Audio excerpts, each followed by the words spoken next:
Hello and welcome to Talk from Superheroes. Hey everybody, I'm Andrew Ivemy. And I'm Diana McCullum. And you're listening to Talk from Superheroes, where every week we discuss a piece of superhero television or film.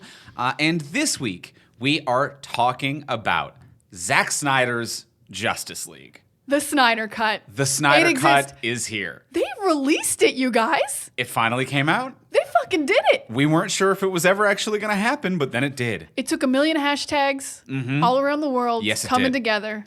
And here it is. We keep catching ourselves because it is strange that this movie is not called The Snyder Cut. Zack Snyder's Justice League, I feel like, is a thing that I've not heard a single human person call this movie. No one except like the official Warner Brothers Twitter account. Right. They're like, Zack Snyder's Justice League comes out on Friday, and we're like, it's the Snyder Cut. Like everyone's calling it the Snyder Cut.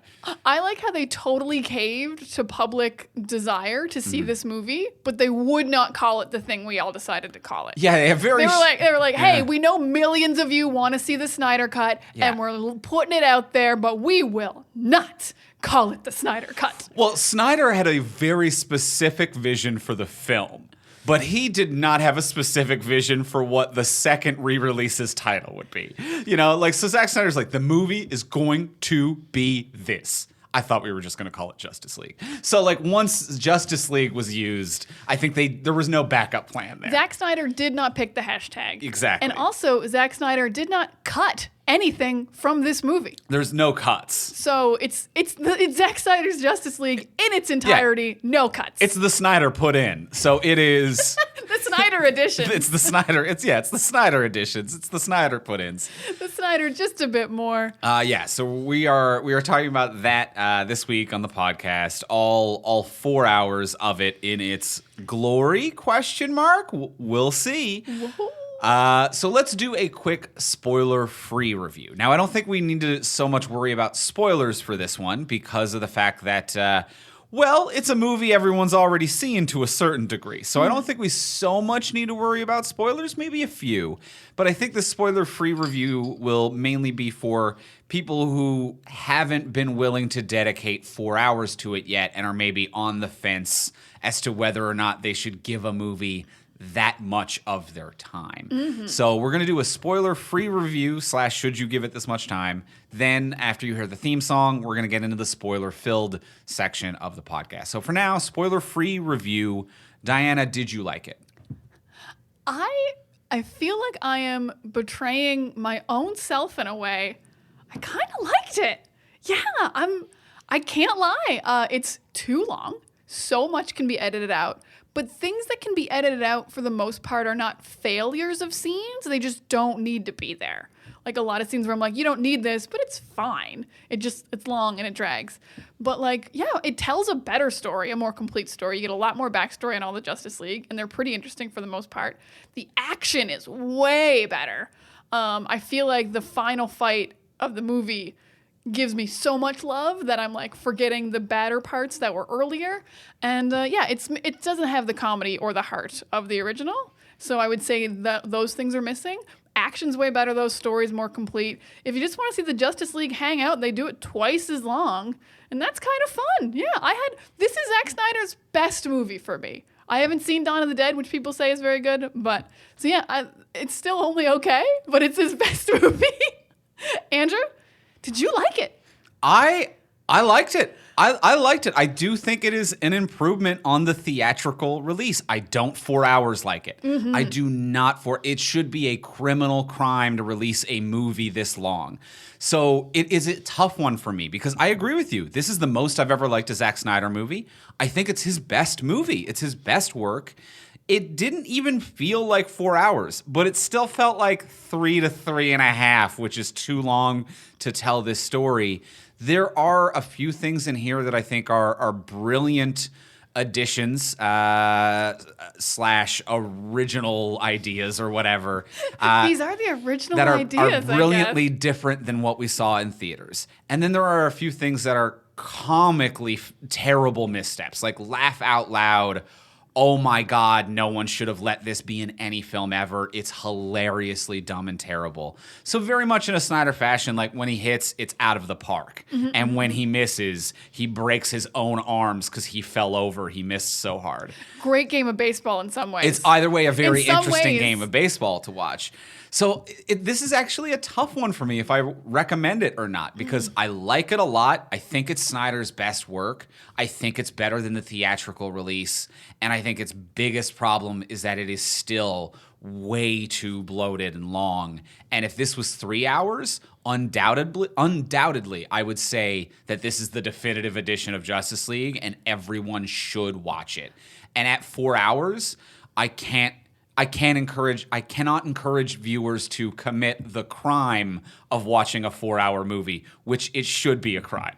I agree so hard on how hard this is. I hate to be like, release a second Snyder cut where you actually cut some things, because a 3-hour version of this movie would be awesome. Yeah.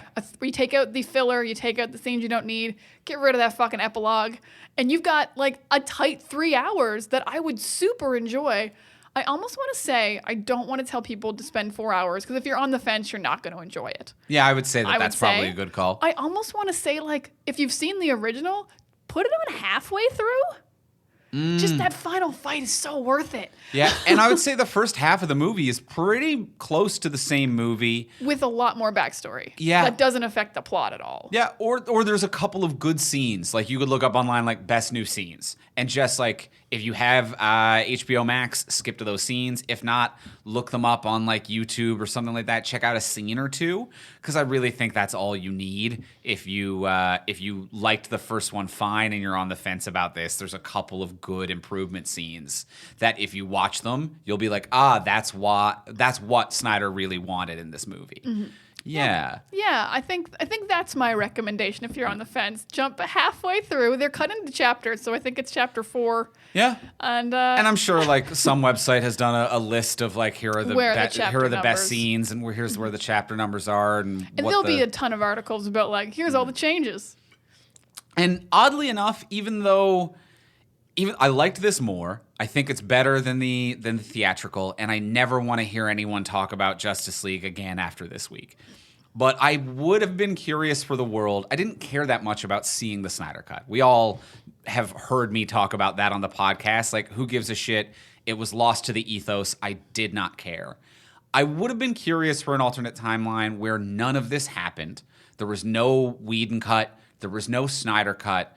There was just the original Snyder cut, but one that went to theaters that a series of executives and studio heads forced him to cut an hour out of. But it's still his vision and his scenes.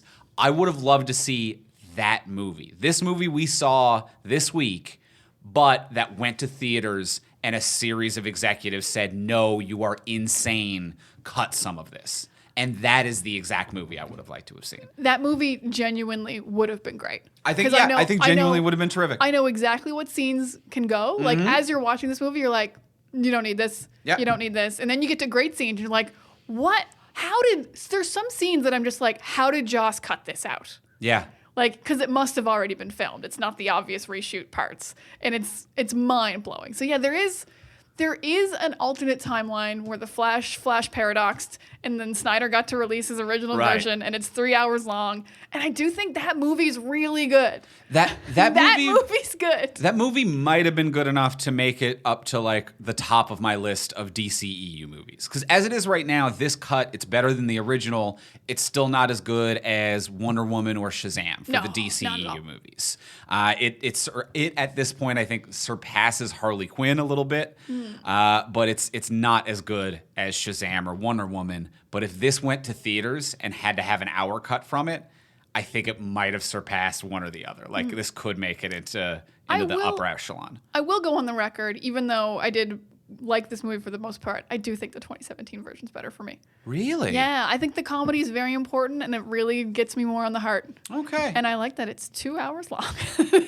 Yeah. I do love that. All right. Well, I see what you're saying. I have some interest. Okay. I almost think if I ever rewatch it, I'll be like, I'm going to put the 2017 version on until the final fight.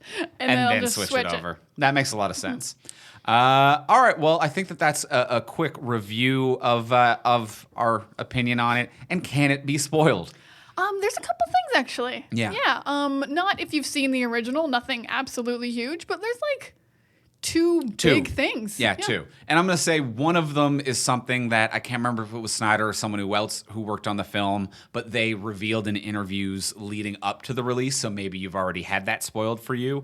And another one is just kind of like a new perspective on a moment in the movie, which I think was pretty exciting to just kind of be in the moment for. So there are a couple of small things that can be spoiled, but I would say for the most part it is fairly similar / the same movie as the theatrical version, but longer.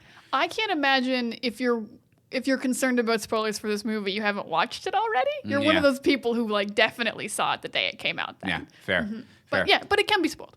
I think it can. So get on it if you're a couple of nice beats. I feel like the internet's waiting a few days to get into the real spoilery stuff, but even I'm like waiting to post a few things, and I'm like, I'm gonna do it any minute now. You've got drafts. They're drafted, you guys. There are things full on drafted. I gotta make some GIFs. All right. Well, before we get into the full on spoiler section of the episode, I just want to give a quick thank you to our friends over at Doer at shopdoer.com. That's DUER.com. They were kind enough to send us here at the network some of their phenomenal pants, which I absolutely love. They make terrific clothing, men's and women's. Large focus on pants, but at the same time, they also have t-shirts, jackets. It's a fantastic company. I love these pants. You seem so happy in your Doer pants. I'm smitten. I'm going to say smitten. I'm smitten every time you tell me about all the functions, because you put them on and you were like, oh, by the way, they look like a pant. It's a sweat pant. And I'm like, fuck you. You look like you're wearing an actual pant. It feels like a sweat pant and it looks like a dress pant. And I need to recommend this to so many people right now, sincerely and in full earnestness. Right now. Exactly. Because you're going to have to go back to work soon, you guys. This is great. At any moment in history and time, these would be some of the best pants. In this very particular, it is like a no contest. It beats every other pant by none. Because if we've all been spending a lot of time at home, we're heading back out into the world, hopefully, as things get better and more open, and you've been spending a lot of time wearing sweatpants. Now you got to go back to, what, wearing regular pants? What are you going to do, put on a suit or a tuxedo like a lunatic? You're going to put on a pair of jeans? They weigh 80 pounds. You're not ready for that yet. You need a transition pant. But the denim and pants that Doer have, they're soft, they're comfortable, they feel like a sweat pant, like it's stealth. It looks like a dress pant and feels like a sweat pant. And it is that transition that you need. Like if you're used to spending so much time at home in sweats and you're going out now trying to put on regular dress pants, that's like going into a gym when you've never exercised and just running up to the heaviest weight and trying to pull it. You're going to hurt yourself. You're going to be uncomfortable. You're going to be sweaty. You're not going to like it. But I have their no sweat pant, which is a very, very business casual, like dress appropriate pant that feels like a sweat. I have their adventure pant, which is like a waterproof pant, which is crazy. It repels water so well. Like it repels water enough. I took it into the shower. Now let me explain. Andrew likes to wear his pants in the shower. I like to wear. No, I've not. He's a never nude. I've not hit that level of never nude or pandemic sadness that I've walked into the shower fully clothed yet. But when you get new pants, I want to make sure the dyes don't run before you put it in the wash. So I'll usually like carry a pair into the shower because I'm like, I'm not going to do a dedicated wash cycle for these just to get a bit of dye out, but it needs to go under some water. And I brought the adventure pants in there and like it just couldn't absorb, like water hit it. And then I think like went to another dimension. They've come up with some kind of mystery science around these pants that I frankly don't understand. The pants said no. The pants... You said get wet, and the pants are like, no, sir. Not today.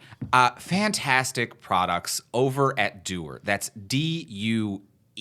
So if you head to shopdoer.com, shopdoer.com, and use promo code SUPERHERO, you will get 10% off your order, and I highly recommend it because these are my new favorite pants and pretty much the only way I am going to step out into the world anymore. Shopdoer.com, and thank you, our friends over at Doer, for sending that over. I really appreciate it. Thank you so much, Doer. Andrew looks great on his adventures. And now let's get into the spoiler-filled section of the episode. Let's talk about Zack Snyder's Justice League.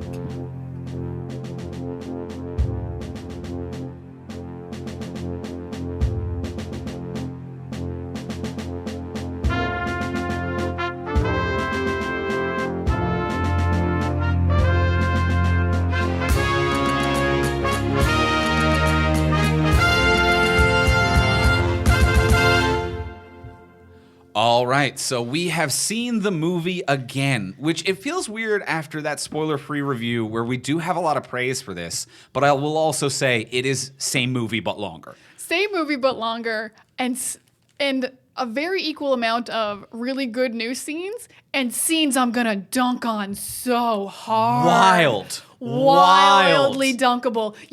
Zack Snyder's gonna be the guy under the net on the poster of the dunking. Yeah. Like, I am jumping over him, ball on his head. It's gonna bounce off his face. Like, he has no idea what's coming for about a half dozen scenes. Yeah, and then some scenes he's dunking on us. He dunked on us. We are getting posterized, and he's getting posterized in the same game. He blocked us, ran to the other end of the net, dunked right on us. This is some of the stuff in this movie is absolutely bananas good or bad. And then a lot of it's just middle of the road. A lot of it is just It's the the same. whole gamut of movies. Because right off the bat, I thought I was going to hate this movie. Because Right. this movie starts out so Snydery as we watch a slow motion Superman dying. And it's terrible. It's awful. It is one of the worst visual moments of storytelling. The fact that like they felt the need to CGI in to be like, here's what sound waves look like. Like, okay, I guess you can see it because he's Superman. But the camera moves, we get the POV of sound, which is the dumbest idea. It's the POV of a scream. Yes. It is a scream's point of view. But also, I feel like he did very bad job just auditorily because I want to think that his idea was this is the echo of a scream. Superman has screamed once and it's echoing. But we stay on Superman for so long that it sounds like as he's dying, Superman screamed 25 times. So Superman got stabbed in the chest by Doomsday and then he went, ah, ah, ah, ah, ah, ah, ah, ah. And it didn't sound like an echo. Because each one was just as loud as the one before. So it didn't make an echoing approach. And it also made 25 sound waves. Yes. It didn't make one big big one. sound wave that went around the world. It was, It was several ahs. It was that video of what the mummy sounds like. And they recreated his vocal cords to hear what the mummy would sound like. But they played that 25 times. So this opens terribly. And it's a key example of Zack Snyder's loose understanding of metaphors and similes. Like his loose understanding of how things can have a deeper meaning to be like, it's the death that's heard around the world. Do you even get it? And like, yes, I get it. Literally. It is, you are bludgeoning me in the head with the idea that this is literally the death heard around the world. And the sound design is terrible. It upsets me so much. You're like, I've never seen your hands gyrate like shaking. this.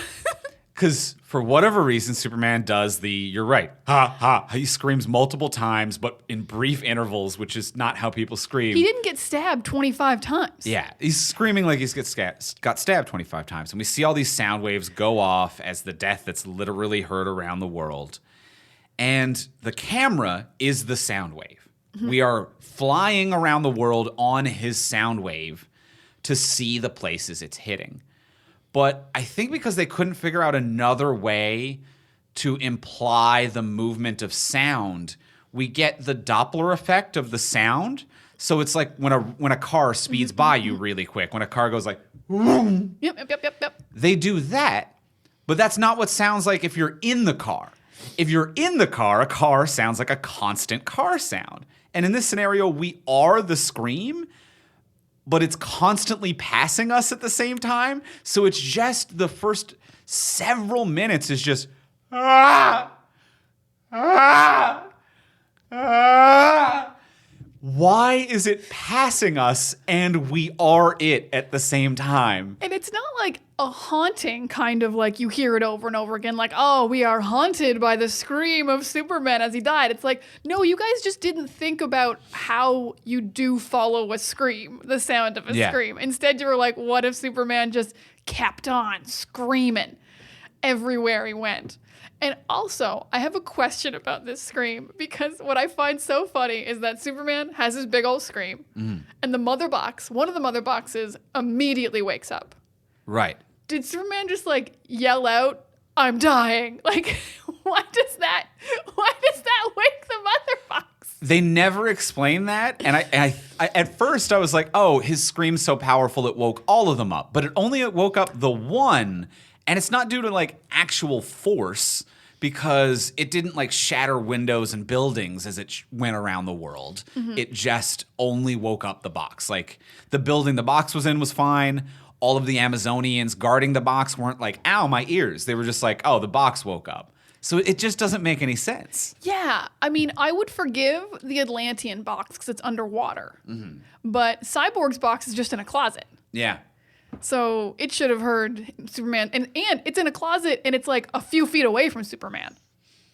Yeah, It's in the same city as Superman. I guess the Amazons just made a shittier shield around the box, because every group of people also like made a little like sheath around the box. Little box for the box. Yeah, you put the box in a box. Yo, dog, I heard you like boxes, so I put a box in your box so you box while you box. And theirs are the only, so maybe they made a shitty one or not as good? No, I think because their box woke up. Like everyone's box breaks. No one made a good box. All right, fair enough. Yeah, so I don't know what Superman said in his final scream, like, this is it for me, what he was even saying. But terrible opener made me really think this was going to be a stinker of a film. I was ready for a real pile of shit from that scene. Can't believe Snyder pulled me back in.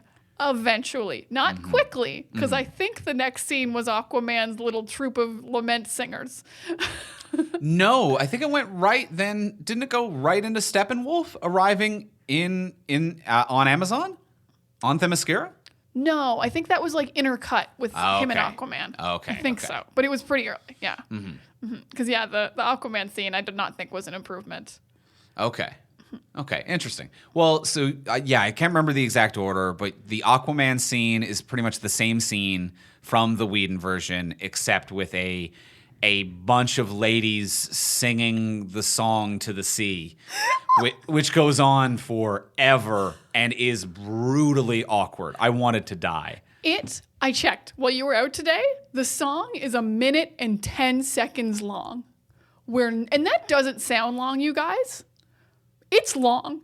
It's a long time for a song about nothing when nothing is happening. And this was, I have a theory that these are just women who follow Jason Momoa around and they don't actually work on the movie. No, yeah. They just walked on set and you can't stop them. They're just going to sing him around all the time. You can't stop Momoa's girls. They're here to sing for Momoa. They're going to wait till you're done your scene. And then Respectfully, they're going to hold for sound. They're going to hold for sound. But this song was absolutely nothing and really fell into another Snyder trope so early in the movie of literally every scene has to be epic, especially non-epic scenes. Right. Because this scene is, he gets in the water and these girls come and they start singing this song. They're like, Aquaman, don't leave us, we are sad. Aquaman, oh no, we are sad. And what's so funny about this is Aquaman has just denied the call to action. He has told Batman, I am not joining the Justice League. He's staying. And these women are like, time for a sad song about Aquaman. Like, he's just going for a swim. He's coming back in a second. There's no need for this epic, like, Aquaman might be dying song. It's so weird. It's weird. It's weird because it goes on way too long. It's awkward, and you're right, and it's totally the wrong tonal energy. It's sad. It's depressing. It's melancholic. Like, it does feel like the sad song of a fishing island where, like, they can't catch fish anymore. Where it's like, we have no money, everything's going to shit, and we are really praying to the gods to bring us fish. It is very, like, old. Like, it is old god shit of the, like, I'm about to die and I need to sing a song to Poseidon to hopefully make it through the winter. And it just doesn't fit in this modern time. And with Bruce Wayne being there wearing like a Canada Goose parka, like, it doesn't line up in any way. And it's sad and depressing. And that is one of the few things that I feel like Whedon, for, side note, as much of a piece of a shit as he is, we are mainly just going to discuss the theatrical release based on the merits of that as a movie. And Whedon is a trash human being. And even though we have problems with Snyder, he seems like a lovely man. I wish him well. Seems like a great guy. The theatrical version of this had the music for Aquaman way better than the Snyder Cut. Because the Snyder Cut seems to be like, he's the sad sea shanty man. Boy, the lobster traps aren't catching them like they once did. Let's sing about the town closing. Like, it is the saddest thing. Whereas the theatrical version was very much like, have you fucking seen Momoa? Fucking rock, music, look at him go. And I'm like, that's the energy of that guy. It absolutely is, which is another reason the dirge doesn't work, because it's very old-timey, like Elvin or something. It's like it's more it's more Wonder Woman, or literally anyone from Atlantis who's kind of more formal and stuff. For that to be Momoa's like first song on his Aquaman, like the most modern, most badass, most current superhero in the movie. Yeah. It's absolutely the wrong choice. But I think that this is like one of the critical misunderstandings of Snyder's perception of these characters, which is that these characters are, and they even define it as such in the film, based on comics calling it exactly that. These are the new gods, based on the old gods. But I want to emphasize that word, new. They're the new gods. And Snyder is treating them like the old gods. Like, everyone who Aquaman meets treats Aquaman like a Greek story would treat Poseidon. To be like, and then he walked into the sea and everyone in the town sang, "Goodbye, Aquaman, good day." Like, that is not what anyone in the year 2021 would do. So to make them seem like gods, there is only one understanding of it and no modernization. And the whole concept of this is that this is gods coming around again, but it's literally designed to be a modernization, and there's no modernization in any regard. Yeah, Zack Snyder, he does not care where Aquaman as a character is, where Jason Momoa has decided to take this guy. He's like a very modern, like, he's not hundreds of years old or thousands of years old like Diana. He's only in his late 20s, early 30s, and he just wants to drink and have fun. Like, but Snyder doesn't really care. Yeah. That's Momoa's interpretation of Aquaman. He's like, oh, the gods, oh, the Atlanteans are old people and they have tridents. That's old. That's old. They also are British sometimes. Sometimes? Sometimes they're British We'll now. get into that a bit later. We will, but like hints of like biggerness than they are. Right. Of grandeur that he wanted to add. And Momoa was like, no, that's not who it is.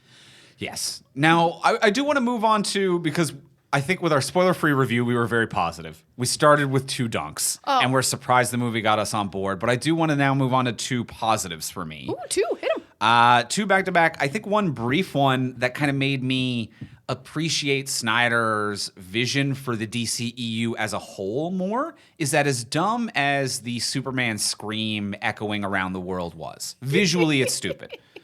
It's so dumb. I think that there is a good way to do that. I think you could just have him scream and then like show people around the world hearing it and be like, he screams so powerfully, literally everyone heard it. And you don't need to visualize the sound wave, and we don't need the Doppler effect, and we don't need that. You can just crack windows and people can hear it. I actually think that would be really powerful, and on paper it's a good idea. Yeah, so I think on paper that's a good idea, executed poorly, but what I really like about it in the grand scheme of his approach to this universe that he's done from Man of Steel to BVS and then from BVS to Justice League is that each movie has an overlap with the previous.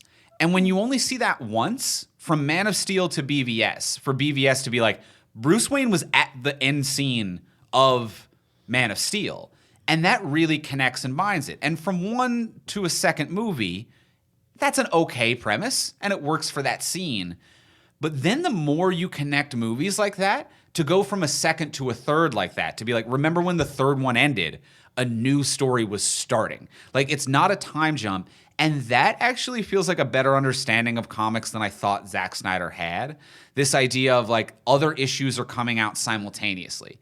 Like, we don't end and then a year later we pick up a new story. We end, and then if you are reading issues of the Themyscira or Wonder Woman standalone, you know that box cracked right away, and Themyscira is on edge right away the second Superman dies. This new story has begun.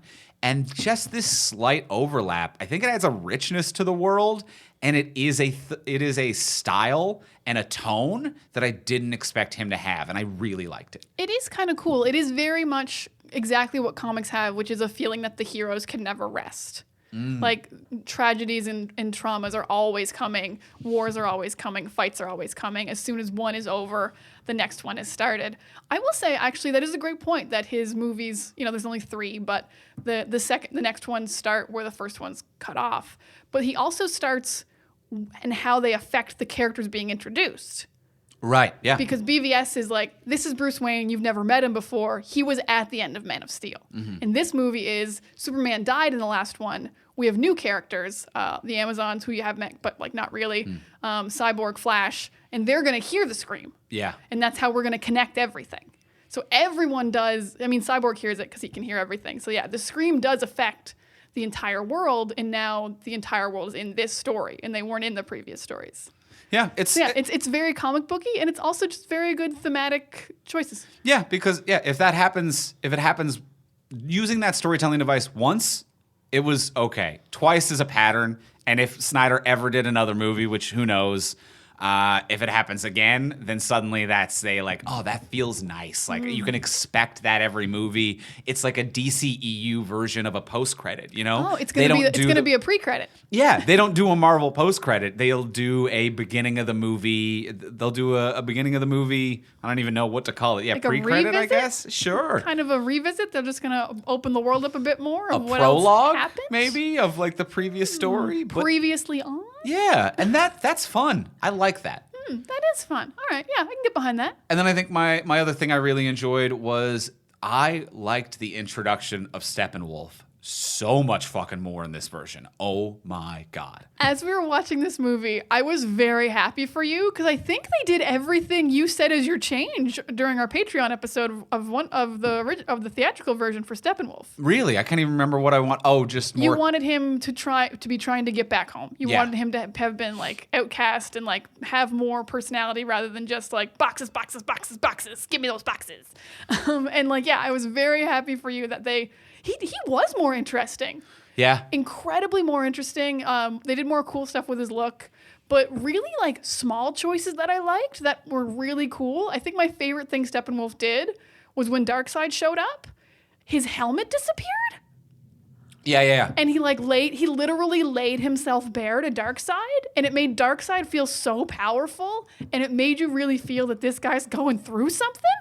Yeah, that was my favorite Steppenwolf moment for sure. Well, I think they got me with Steppenwolf right off the bat because the sequence on Themyscira with the Amazons is immediately so much better.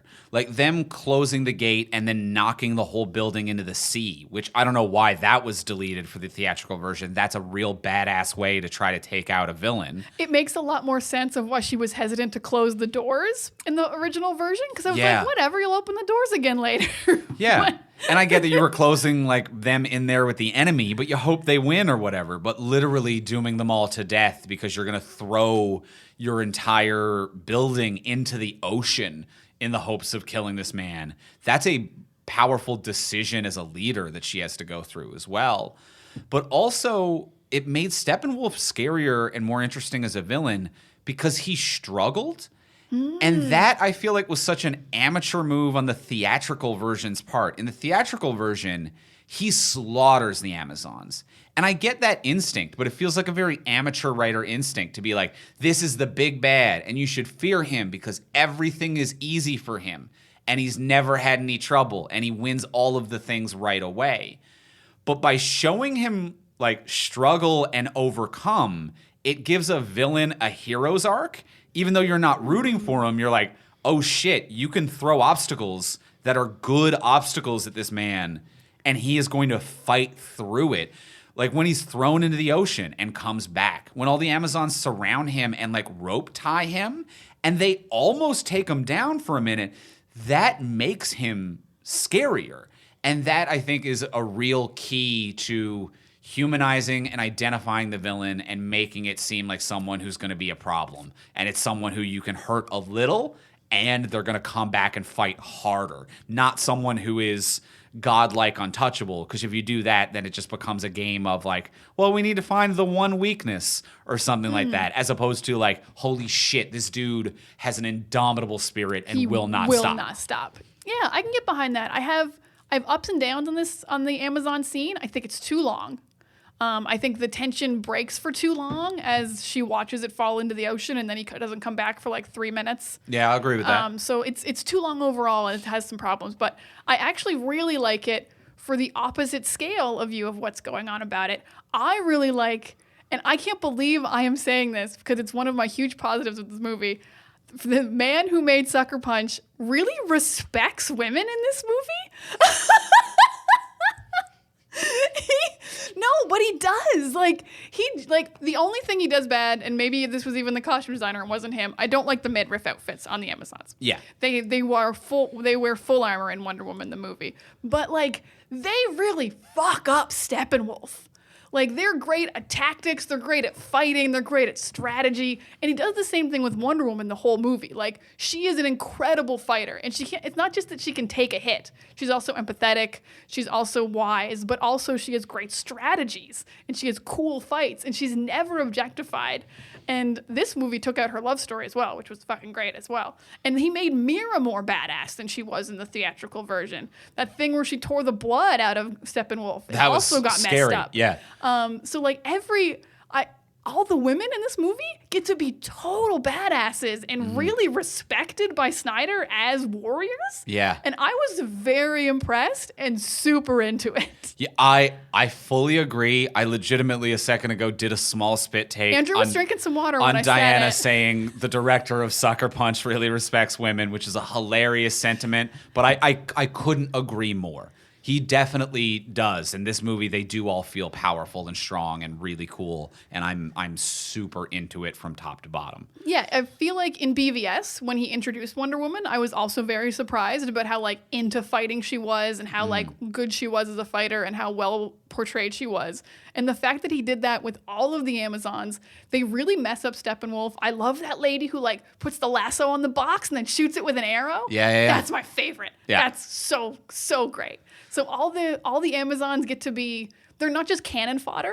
They're like genuinely great warriors. And as you said, it makes Steppenwolf look so much scarier because he's defeating really incredible warriors. Right. And he's not doing it easily, but he's doing it. And there's hundreds of them. Yeah. Yeah. And by them succeeding, it makes them seem more competent. And then it's this feedback loop of like the Amazons seem more competent, so he seems more competent for beating them. They give him a tough time, which makes them seem more confident because he's tough. And it's just this feedback loop that's I'm really brilliant. good, then you're really good. It's like watching like a Rocky fight. Yeah. From the first one, where neither of them give up. You're Yeah. like 15 rounds, guys. These two have gone 15 rounds. And they both seem cooler for it. Yeah. Yeah, I agree with you. This does treat women better. I mean, we can spend a little bit to get into the Whedon versus like Snyder of it all and the problems around Whedon, which it seems like in general, as we mentioned a minute ago, he's a garbage human being, which sucks because prior to this film, I would say that typically we enjoyed the work of Whedon more than we enjoyed the work of Snyder. But, you know, you don't get to control who's a piece of shit. And sometimes it's someone you liked the work of. It is really disappointing for many reasons. Yeah, I greatly enjoy a lot of Whedon's art, but I am obviously willing to say he seems like he's a real asshole, judging by everything that's come out from multiple sources now over several months/years. So I won't be supporting him in the future, but we can't change the fact that he also made a Justice League. And that's right. Let's talk about the differences here. Well, yeah, just I think some of the differences between these movies really do draw attention if we're just talking within this project. And obviously there are bigger and more problematic things that are happening around Whedon's career and life. But to bring it back to Justice League, just looking at what Whedon cut, because even though I do agree 4 hours is too long and this movie needs to be cut down, everything that Whedon cut is women and by POC. Like, it is all people of color and women that is cut from Snyder's version to Whedon's version, which is very noticeable. It is. He added a lot more Batman. Whedon did. Yeah. And then the only things he added for Diana, who didn't really get cut down too much, but he added like this semi-love interest with Bruce, which you don't need because Snyder didn't have it in the movie's great. Like, she doesn't need a love interest. Although this version, I guess, they have the reach for the mouse thing, but like that's just like a weird, awkward flirtation. That I actually took as Bruce being into her and she not being into him at all. But but yeah, just a little bit of awkwardness.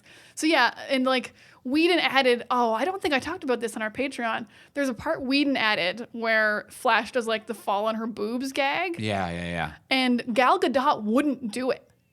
If you watch that scene, you can't see Wonder Woman's face because that's her stunt double. Her head's turned to the side, and you can't see the face during like the face plant into the boobs because Gal Gadot said no, and he's like, it's still gonna be in the movie, so like screw that guy because it's like his terrible didn't land in Age of Ultron, didn't land here joke. So yeah, and Cyborg's storyline is just decimated. Yeah, absolutely decimated. Like, all the backstory I get cutting, like we also cut Flash's backstory and he cut Aquaman's backstory a lot too. Like the backstory stuff, maybe, but like all this stuff where he goes into the cube, all this stuff about accepting who he is now, all of it's gone. Everything with his dad. Yeah. Like all of it completely, like this really wonderful storyline. Probably the only heart the movie has. I would say, yeah, close to it. The only like real development, because I will say Snyder's version doesn't have a lot of development for the characters except Cyborg. Right. So it's strange to look at that and be like, let's cut the only character who had development and really went on a journey of discovery of himself. Yep. Yeah, let's cut the development of that character, of his father, and then even just like tertiary characters that are cut, where it's like, who else got cut? Like the scene of like a Cyborg. Well, I guess like that is still a Cyborg scene of like giving money to that woman, and like that whole side story. Choi, the the Atom got cut completely. Is cut completely. He's not in the theatrical version in any way. He's the Atom. He's the Atom. He's another whole superhero that people would be excited for. The military commander, I forget the character's name, who turns out in this movie, spoiler alert, to be Martian Manhunter, which we do have problems with that, but that is still a black actor and character who was cut from the film. I will say I think all those scenes were reshoots, though. You think? The very last one for sure, because Ben Affleck weighed 60 pounds less. Last one for sure, yeah. I don't think that hallway scene was in You don't think so? No, Okay, we'll get into that later in a bit. He's done shitty things, all those things you said, absolutely. I don't think the Martian Manhunter stuff was in there. Okay, fair enough. And Iris as well? Oh, right, because Iris is cut. Yeah. Yeah, so like literally every big scene that's cut is Ugh. Yeah, it is a by POC. And he's like, let's add a white Russian family.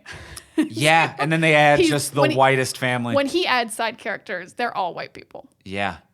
Yeah, it is nasty. Yeah, it's not a good look. No. Yeah, when you actually look at like what got cut and what stayed and what you chose to add, because he added a lot more Flash things, added more Wonder Woman things, didn't really add anything for Aquaman or Cyborg. No. So not a good look. And like poor Ray Fisher, like this really was a breakout role. Yeah, like, and he does a great job of the role. Oh, he's fantastic. Yeah. I think he's way better in this version because for sure. Also, he obviously didn't like Joss, so I don't think he was given his best for the reshoots. But I mean, did he even get any scenes in the reshoots? Because I can't think of a single Cyborg thing that was added.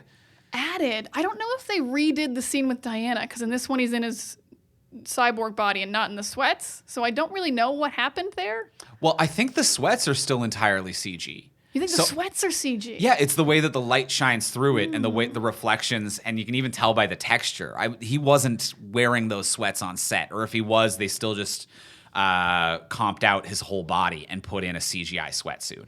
So yeah, I think that like other than the dream sequences / in the computer and of him as like a university student, I think there's none of his physical body other than his face there on set, even in the sweat scenes. Okay, fair enough. I think the only addition is he watches them by the lake. And then I don't even know if this was Whedon or just alternate takes from Snyder, but they have different lines when they're digging up Superman's body.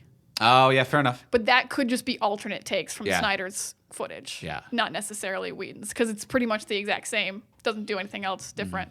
So yeah, they didn't give him anything else to do. No, and he gives a really, really good performance. Like he gives a great performance. I love the relationship with his mom. Yeah. It was such a short story to tell with his mom, and so heartbreaking, but so fully fleshed out. I like that they. I mean, like is a strange word for a tragic event, but I enjoy the storytelling that they did with cutting the story of him and his father short. Like, I did not expect his father to die at that point in the movie. Like, that actually sincerely caught me off guard because I thought that, like, the movie was going to end with, like, we continue Cyborg's story of reconciliation and, you know, maybe there's a Cyborg movie or he's back in something else, but this is something we need to explore more. And I think getting a taste of where that story would go and cutting it short is particularly interesting. It might be unnecessarily violent, but it is particularly interesting and I think tragic. And he did a great job of that scene after seeing his father's death. I didn't love that they killed Silas. I think they could have just injured him and still give him like the kind of redemption play in that way, because it really it created too much that Cyborg lost in too short a time. Right. He lost his mom, he lost his humanity, and then, like, just as he's starting to accept himself, he lost his dad. Right. Like, it really was too many traumas on top of each other. So I really think his dad could have survived, actually. Like, I like that he got to do, like, a hero play and, like, do something to the box. But, and he did do a great job with the scene where he's just, like, because they don't know that he's dead because he turned into dust, the Justice League.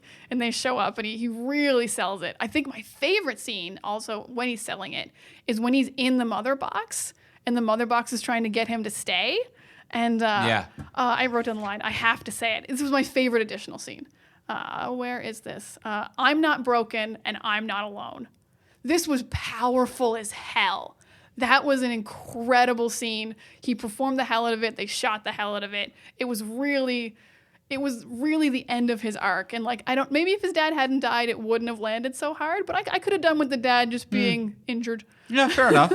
There are some times where this movie goes out of its way to be unnecessarily violent, and that might have been one of them, but it did at least give, and it might have been the performance grounding it, but it gave me an additional connection to this character, and it was a moment that I loved, but maybe it was just based on the performance of Ray Fisher. Yeah. I will say, talking about feeling something for these characters, what I love that is a very small thing that this movie does, that I couldn't believe how much it was like affecting me as I watched it. Whenever one of them's in danger or they need each other's attention or whatever, they all call each other by their first names. They literally never use their code names, which is bad for hiding a secret identity. It's not a good idea. Oh, yeah. I mean, I don't know if any of you other than Bruce really have, like, air quotes secret identities anyway. But the fact that they're always just like, oh, no, Victor, Barry, we need you over here, Diana, Duck.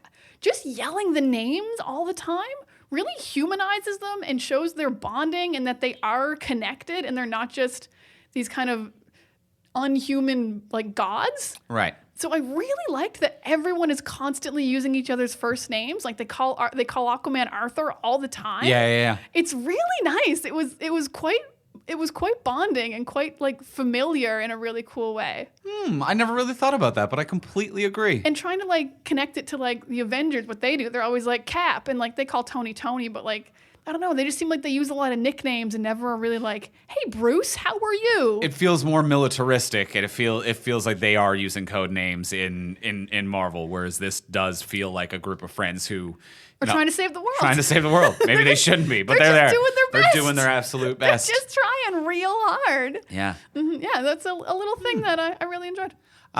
One quick negative that I will say, I do enjoy all of the Cyborg story that was added and Ray Fisher's performance. They still didn't get the CGI quite down.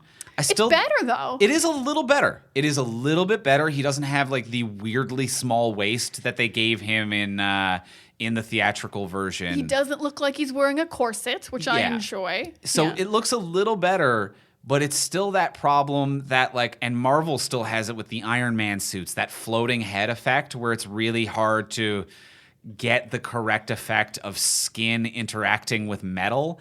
And I think it's just, he's so glossy. Like his body really is such a glossy. shiny metal. It reflects fucking everything to the point that his face should be lit up. Like if I was wearing a suit made entirely of aluminum, except for one cheek, even if I'm in a room that's dimly lit, if that aluminum is reflecting that much light, my cheek should be lit up like a motherfucker. But everything is dark and dim except his suit, which seems to be like lighting itself from a different environment, and it doesn't affect his face. Because, yeah, it's not a transparent suit with lights inside it, except for the chest piece. So yeah. it shouldn't be bright aluminum the entire time. And especially in dimly lit rooms, if it was a matte finish, it might look better. But there's something about it where it just feels like that, that right half of his Ray Fisher's face is just kind of floating around a CGI character. And it sucks that like that hurts the performance a bit. Thankfully, the movie gets to go into like the computer thought perception where he gets to be himself and give a performance. But it sucks that his face floats around a little bit. And it's so weird that they made him so shiny and so bright when they really scuffed up everyone else's costume so much. Yeah. Like Flash's costume is all scraped to hell. It's covered in loose wires that are holding it together. Diana's has battle damage. Bruce's is battle damaged a lot of the times. And then Aquaman actually has like new armor that isn't shiny. Yeah. So why is Cyborg just like glowing in every scene while everyone else is like, we're dark and dreary and we match? Why don't you match? And I get that they're trying to make him match all of the enemies and villains because he's that technology. But it would be nice if he was a different finish, because at least that would, and it would also indicate that like he has the same basis but is different, which I think could have been a fun visual language to be like same idea but different. I agree with all this. This like kind of the whole theme of having two movies. It's the same idea, but It's the different. same idea but a little different. That's what Cyborg is. Well, let's take a break in the podcast to thank our wonderful sponsor of today's episode. We want to thank our friends over at tpublic.com. tpublic.com. Talking about them tees. Making great shirts for your body. Let's sing a little Aquaman dirge. They oh, TeePublic, you go away. Why is Nigel here? I don't know. It's not. Anyway, TeePublic, they make wonderful t-shirts. And don't let the name fool you. They don't just make t-shirts. You can also get sweaters, hoodies, but you can also get non-apparel as well. You can get laptop cases, cell phone cases, all with great designs on their site, which are designs that were submitted by independent artists who are getting a commission for their work. And because it's submitted by an independent artist, you're going to get something fun, cool, and unique. Like one that I am liking and I wear regularly when I go on runs is a shirt that says Central City Running Club with the lightning bolt through it. And it's really cute. It looks like an actual like running club meetup group kind of fun shirt, but it's for Central City and it's the Flash. I really like a nerdy shirt that isn't too nerdy. Like Subtle. if you just look at it and you don't know anything about the Flash or where he lives, you're like, oh, that guy's got a nice running club shirt on. Do. And then if you're nerd, you're like, oh shit, that's a Flash shirt. He's doing spotted it. it. Get him. And then they said chase me, but they can't because But I'm they too can't, fast. 'cause you're the Flash. Because I'm too fast. What are you liking? I also have a Flash shirt. It's just called Flash Shirt, and it's a USB drive of the Flash who is running. So it's a Flash drive. I get it. Did you get it? It's clever. It's clever. It's clever. I really like and it. Also, it's a really cute little Flash drive. The flat, that He's little, like chugging along. He's like, yeah, like it's a little thumb drive, but it has arms and legs, and it is giving it everything he's to try trying to to run. break the Speed Force because you need those files. Gotta get those. Gotta files. get those files. It's a really cute shirt. I love a good mashup. They have so many interesting, fun designs you're not gonna find anywhere else at tpublic.com. You think Warner Brothers is making that shirt? They ain't doing it. tpublic.com. tpublic.com, and when you buy anything from our storefront, which is over at tpublic.fromsuperheroes.com, you not only support the artist that designed it, but you also support this show directly as well. So head on over to tpublic.fromsuperheroes.com. That's TEE public.fromsuperheroes.com. Shop around, support the show, get some great stuff, shipped right to your doorstep, and thank you, TeePublic, for your support. Thank you so much, tpublic. And now back to Justice League. Back to Justice League. I'm gonna maybe do my own couple positives, and then we're gonna dunk. Yeah. Then we're gonna have a dunk contest on a few Yeah, things. absolutely. If you want to throw a few positives in before we dunk, I want to end on a few positives. So like, Okay, so don't use all my positives. Pace yourself. Pace yourself. All right, first positive. I pretty much love everything he did with the Flash. stylistically especially. I couldn't believe there was 2 huge sequences with the Flash in this movie that I loved. Yeah. I totally get why it's cut because it adds nothing to the film.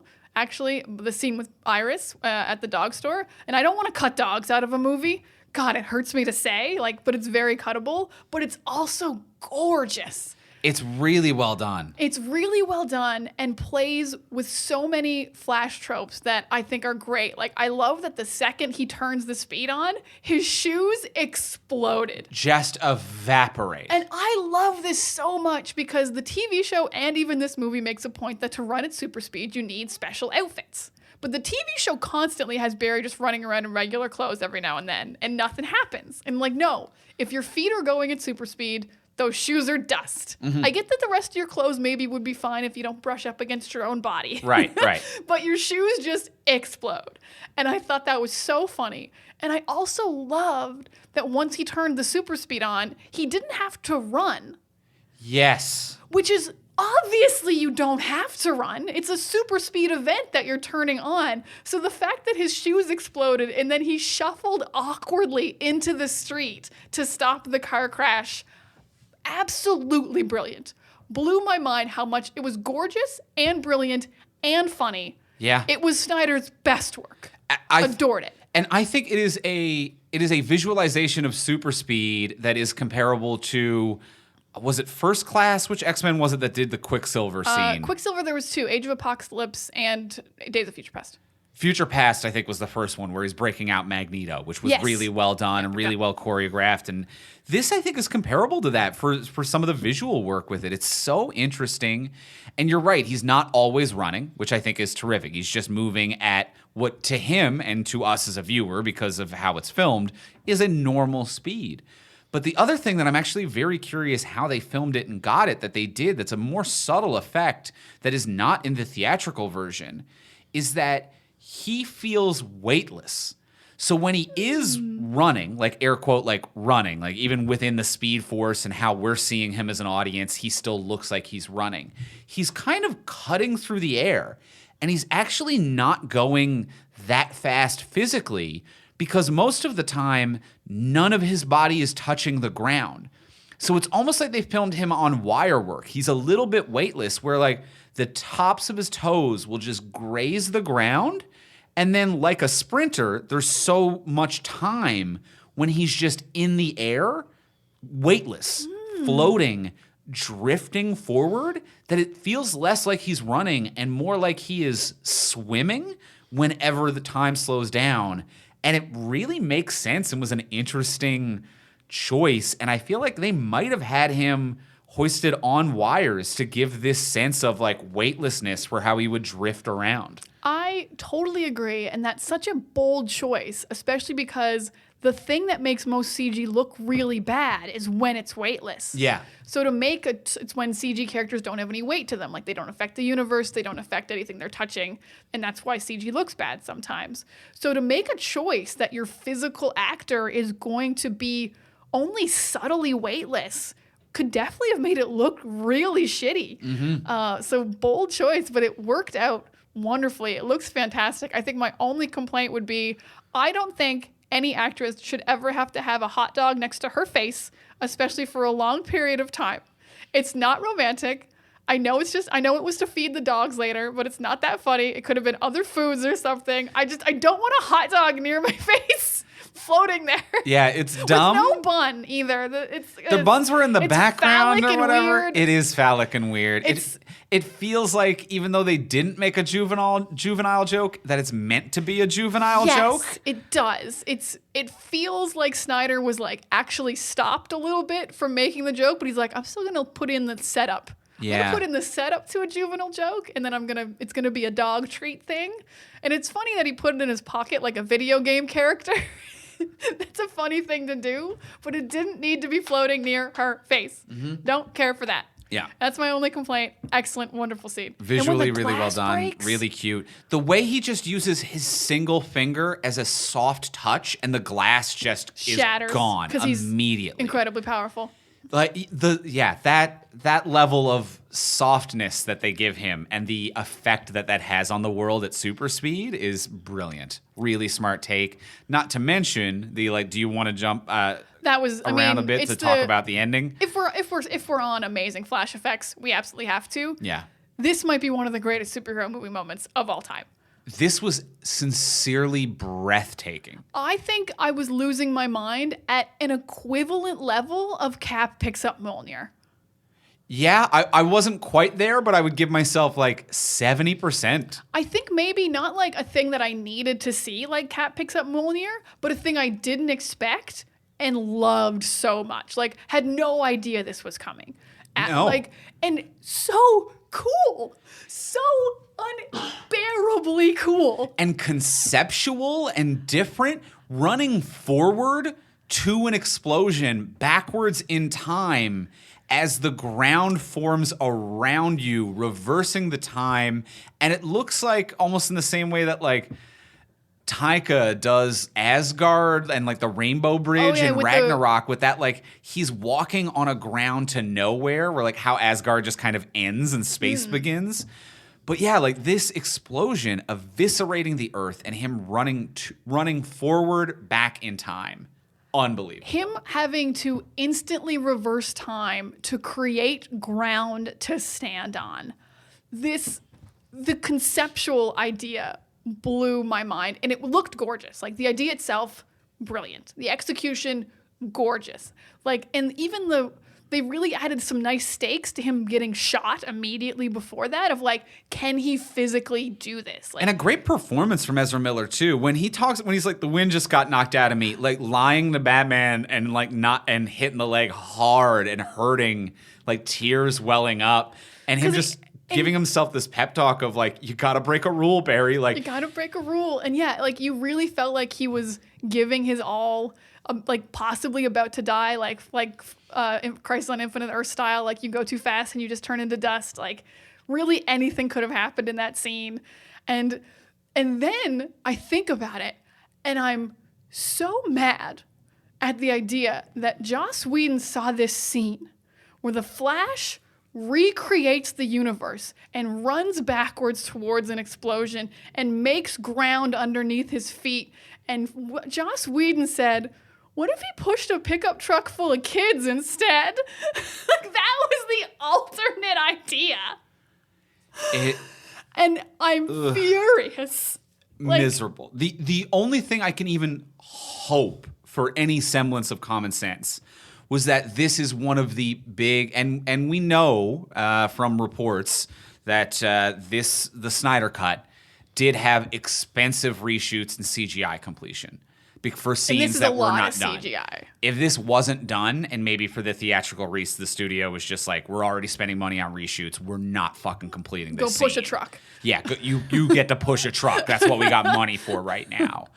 So maybe I could think might be the only logical explanation for why this wasn't in the theatrical version, because it's the highlight of this film, just visually and in terms of spectacle. It's not the heart of this movie, but it is the visual and spectacle and just nerd love moment to be to wow everyone. It's the set piece of the film. Yeah, it's the hugest moment. It blew my mind. We actually were cheering and screaming I haven't been so hyped in a long time when I watched something happen. And that's after 3.5 hours of this movie. Yeah. If I was only 2 hours into this film and that happened, the energy I'd have. Huge. Huge. Excellent moment. Love it. Love it. Do you want to switch gears to dunks? I want to dunks a little bit. Let's dunk on some stuff. Real quick. Fuck this aspect ratio. It's stupid trash. Why did you do this? This is the dumbest conceivable human thing.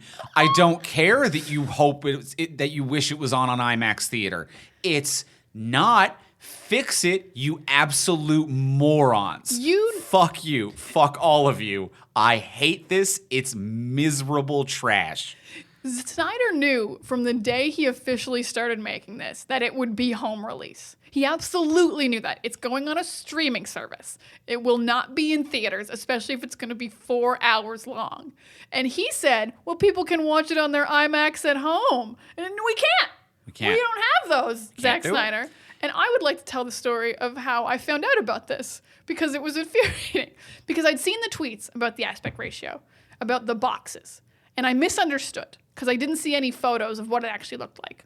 And I was like, why are people freaking out? A lot of movies have boxes on the top and bottom. It's like widescreen aspect. I think this is going to be absolutely fine. And we sat down and the movie started and the boxes were on the side. And I said, Andrew, what is happening? You said, what's wrong? And I'm like, well, you saw the thing about the boxes. I'm like, they're on the top and bottom, though. I'm like, no, it's a 1:3:3 IMAX aspect ratio, which is which is taller than your typical 2:3:5 theatrical, which would normally have letterboxing on the top and bottom for a home 16:9. It is a miserable mathematical experience that they made people at home go through. Zack Snyder made a full screen movie. Basically. He made like a 2000s full screen DVD film. And there seems to be some controversy around this because we're not even sure he did.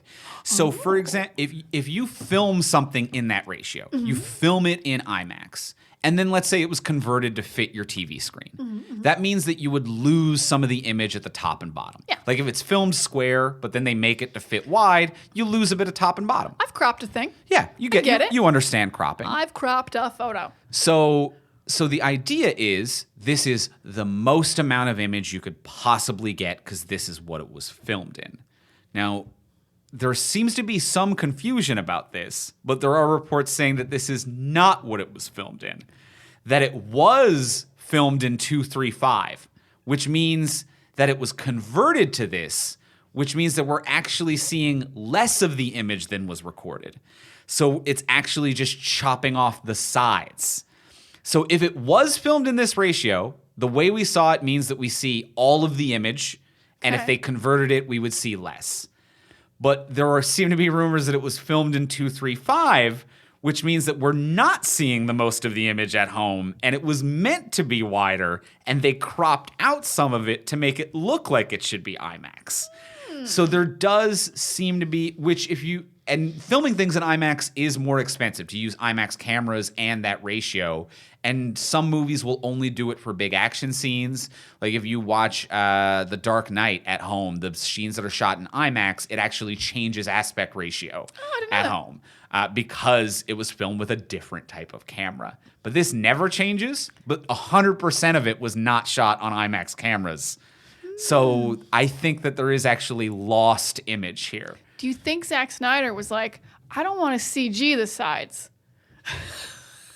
That's extra Saves CG. money on CG right there. Hey, Warner Brothers, can I have reshoots if I cut off the sides? You got to find that money somewhere.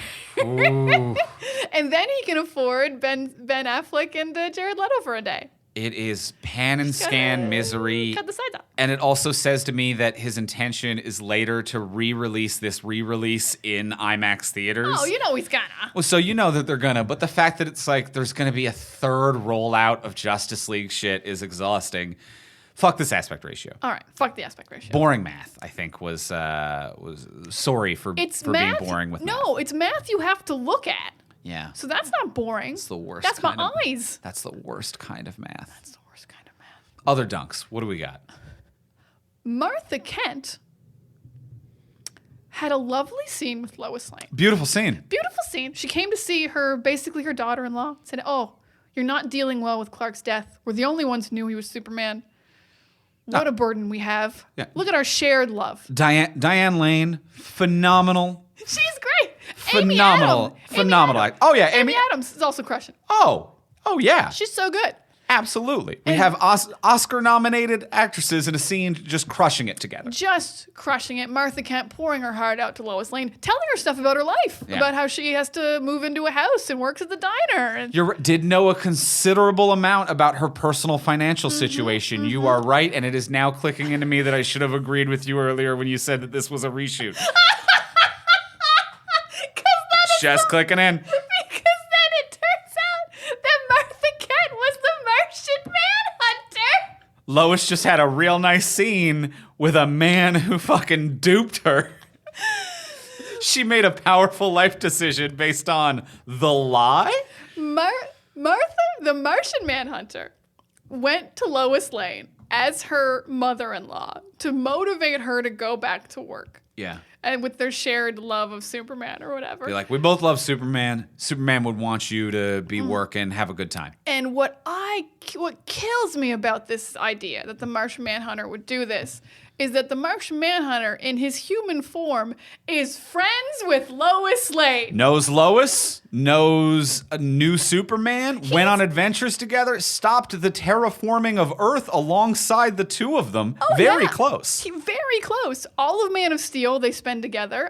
In the extended BVS, you see that he has a lot of scenes with Lois where they figure out that bullet and the LexCorp thing. Yeah. So they are on each other's speed dials. Oh, yeah. And Martian Manhunter was still like, oh, she's not going to listen to me. I'm going to have to pretend to be Martha Kent. And before I do that, break into some banks, look at her financial statements, figure out where she's moving, why, discern the personal motivations. And then later, when Lois calls Martha to thank her for the pep talk, Martha will be like, what the fuck are you talking about, Lois? I haven't even left Smallville yet. And that won't cause any psychological trauma. That won't cause a rift. This was the worst reveal I've ever seen in my entire life. Miserably bad. Oh my God. How dare you not think that was a reshoot? You're right. That's my bet. Well, I didn't think it was a reshoot because I knew from it was released in like the interviews and the build-up where Snyder was like, actually, in my initial one, I forget this commander corporal, whatever his character's name is. I like this actor. Military guy. Military guy. The IMDb's too long. Yeah. So Snyder was like, oh, a military guy was going to be John Jones, the Martian Manhunter. And I actually really like that because he's a phenomenal actor. It really kind of lines up and makes sense for this character who wants to lay low but in a position of power, and why he's so intrigued yet hopeful of Superman, another alien. Like it works out. And why he like helps him a little bit as much as he can. Brilliant idea. And I was so excited to see what they did and how they revealed it in this movie. And to be like, Diane Lane was him. We didn't even get to see him. Like, no. he didn't have a scene as him. I mean, he did at the end with Bruce. Yeah, but like as the actor in the military clothing. No, not as the military guy. Just get to reveal or get to use his powers in any way or get to do anything interesting. Which means there are people out there, if they've watched all of these movies, all of the DCEU stuff, but they're just not as nerdy as us and they don't recognize that actor's voice, they don't know that's a reveal of a character we've met before. You get a fraction of a second of his face in a hallway, but I don't think enough that for like, and there's a lot of problems in this movie of like a lay person will have no clue what's going on. Like we can piece it together, but when Steppenwolf is like, and I found the anti-life equation 2.5 hours into the movie, no one who doesn't read the comics is like, oh yeah, of course. Of course. It's nonsense. And this is another one of those of like people who have seen these movies have no idea that this is an actor they've seen before because we didn't have anything reiterating the character. And I am absolutely baffled at the decision to do 2 bad reveals of the Martian Manhunter. To double down. So you've had this stupid idea that this scene that you clearly filmed with the intention that this was Martha Kent. Yes. This was not originally supposed to be the Martian Manhunter. And you're like, well, I want Martian Manhunter in here. I guess Jean can mind read. Maybe he just stole all that shit from Martha's mind. It still isn't That's a an motivation. invasion. That's not cool if he did it. But like, it's still like, it doesn't make any logical sense. Yeah. But then to be like, I'm also going to give him a really long scene at the end with Bruce Wayne. Why did you make this dumbass middle scene? Yeah, just do the scene with Bruce Wayne. Why wasn't the Bruce Wayne scene at the end just the only time we meet him? He could have transformed into himself for a second. We would have seen the actor. And the Bruce Wayne scene at the end, have him show up as himself before he's Martian Manhunter. He knocks on the door and he's like, hey, I'm the military. I need to talk to Bruce Wayne. And then he's like, secret alien. Boom. Have him walk in through the front door. So ridiculously dumb. A miserable, ridiculous thing. So idiotic. You actually did just touch on my second, other dunk on negative, which is, why are there so many MacGuffins in this goddamn movie? Oh. You don't add your hugest MacGuffin on top of your other biggest MacGuffin. Yeah. You can't have the anti-life equation and the Unity box in the same movie. Yes. Especially halfway through. Not even like an end credit scene. Like, we got rid of the mother boxes. Oh shit, anti-life equation. Like what's Darkseid gonna like? Darkseid comes to our planet and he's just like window shopping for MacGuffins. He's just like going to the mall and he's like, oh, this planet has Unity boxes. Oh, and they also have anti-life. Put that in my shopping cart. Like, too many MacGuffins. Ridiculous, terrible storytelling. None of them motivated, and none of them making any sense at all. And the ones that do barely make sense only if you are familiar with these characters in the context. This is literal gibberish if anyone doesn't read the comics. It is nonsense. And it's not an Easter egg, it's not a teaser, because to compare this to something like Marvel films, like the first time Thanos shows up, I think at the end of Avengers, and you get a glimpse of him. And this has happened with a bunch of Marvel movies. In a post-credit, you get a glimpse of something, and people who don't know the comics leave a little confused, and they have something to Google. But it doesn't affect the story you just witnessed. It's just hey, Google Marvel purple guy, and you'll figure out who this is, and that's going to be a thing in the future. That's your Avengers thing. Or whatever it is. It's not the middle of the movie integral. I can't Google anti-life equation in the middle of a movie. Yeah. That's not how that works. And it has no effect on the plot either. I will say this is probably Whedon's best choice to cut out, which is Darkseid. I know everyone's very excited to see Darkseid, but I think removing all that stuff really helped. I actually think it works better with Darkseid being the first one on Earth, like that first battle with the old gods. I like that being Darkseid as the one who he's got a grudge against Earth, and that also kind of helps motivate why Steppenwolf is like, if I get Earth, he'll really appreciate it. And I didn't even realize until the end that Steppenwolf was like, this was Earth. This is the planet that defeated you. I'm like, he didn't know that? So that was a whole really dumb reveal that wasn't a real reveal, because I was under the impression that Darkseid visited Earth, lost his battle, and then left and was like, fuck that planet, I'm not going back. And Steppenwolf is like, I'm going to get revenge on you on this planet that you hate.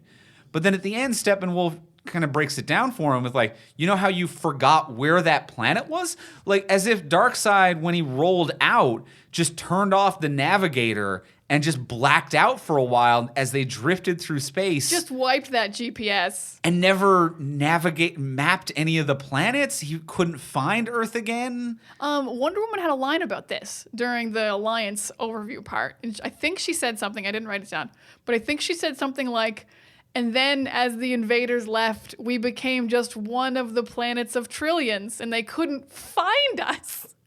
Like, I know planets move in a circle, but they move in a circle. Like, you can find Earth again. Right.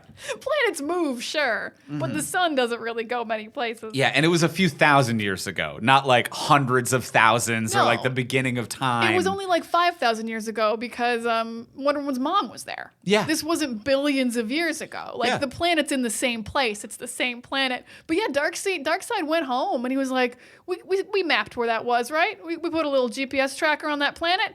Couldn't find it again. The place that had his mother boxes and the anti-life equation. And he couldn't find it again because off screen he forgot to make a map. I don't know. MapQuest was and that down. was plot integral. Like in the third act or in the 7th chapter. The thing he loves most in the world. Not just a thing that would be nice to have. Like his life's passion. He forgot, didn't backtrack, and didn't make a note. He didn't get over that wound and just couldn't find it again. But I do like Darkseid being in the old god battle. And if that was the only Darkseid in this movie, I think that would work I think that would work really fucking well. I think that would be a really good way to introduce him without introducing him. Yeah, I'd be cool with that. Yeah. And he's like, I'm here for Darkseid. I'm going to get revenge on the people who gave him that dope arm wound. I think it was Zeus who fucked him up real bad. Zeus did some real Ares damage. Too. And, Zeus and yeah, Ares. Ares. And Artemis shot him with an arrow. Yeah, the gods fucked him. The gods did some real nasty stuff, which I liked. It was a little bit too similar to Thor Thanos. You hit him in the arm and you should have hit him in the head and you could have ended everything, but you didn't. Oops, bye, fly away or whatever. Mm-hmm. Yeah, I will say the movie is a little violent as it goes. Hugely violent. Hugely more violent than it needs to be. They really mess up some parademons. I think Superman's really overpowered in that final fight with Steppenwolf. I know that's supposed to be like cool, but it just feels like it removes all the stakes that Superman is so much stronger than Steppenwolf. Yeah, I think that it's somewhat is at least consistent with a Superman that was introduced in a film where he does a murder. This So feels I don't like Snyder's Superman for sure. I don't love that version of Superman, but the more time that I spend with it, the more at least inherently consistent it is, or internally consistent it is. Where I'm like, okay, I know that this guy, and I can get on board with that. This is the character I know. This is a guy who, if Aquaman stabs him in the back with a trident, he'll punch a dude on a trident already dying. Yeah. He's down with that. Yeah, this is a guy who I do not question the concept that if Lois dies, he scorches this entire planet. Ooh, that actually does fit Snyder's Superman. It really fits it that he's hanging on by a thread, and if something goes wrong, we are all doomed because he is not a hero. He is a vengeful, angry, petty little man who is held on by two people he loves. Damn, yeah, and his mom could die anytime. Yeah, so I fully believe I fully believe that it's consistent, but I agree with you. It is pretty violent. They dunk on Steppenwolf pretty hard in that final scene. For me, the one that felt the most violent and off the mark was the Wonder Woman bank scene. Holy shit. Because I didn't mind the violence of the guns actually had blood in this version. When people got shot, blood came out, which I'm like, okay, it's a little more violent. That's reasonable. And when Wonder Woman punches a few people, they hit walls and blood shows up, which is a little extreme, but they were about to blow up a building. There's some kids involved. Cool. Then Wonder Woman saves the day, and the leader of this terrorist group is there, and his gun is out of ammo. And she could now arrest him or just kind of end it. And this is a human man. And she could just punch him. She could punch him, and hit him softly, tie him up. Room full of hostages, I might also add. And what she chooses to do is slam her gauntlets together, blowing half of the building off, like injuring and endangering everyone below them.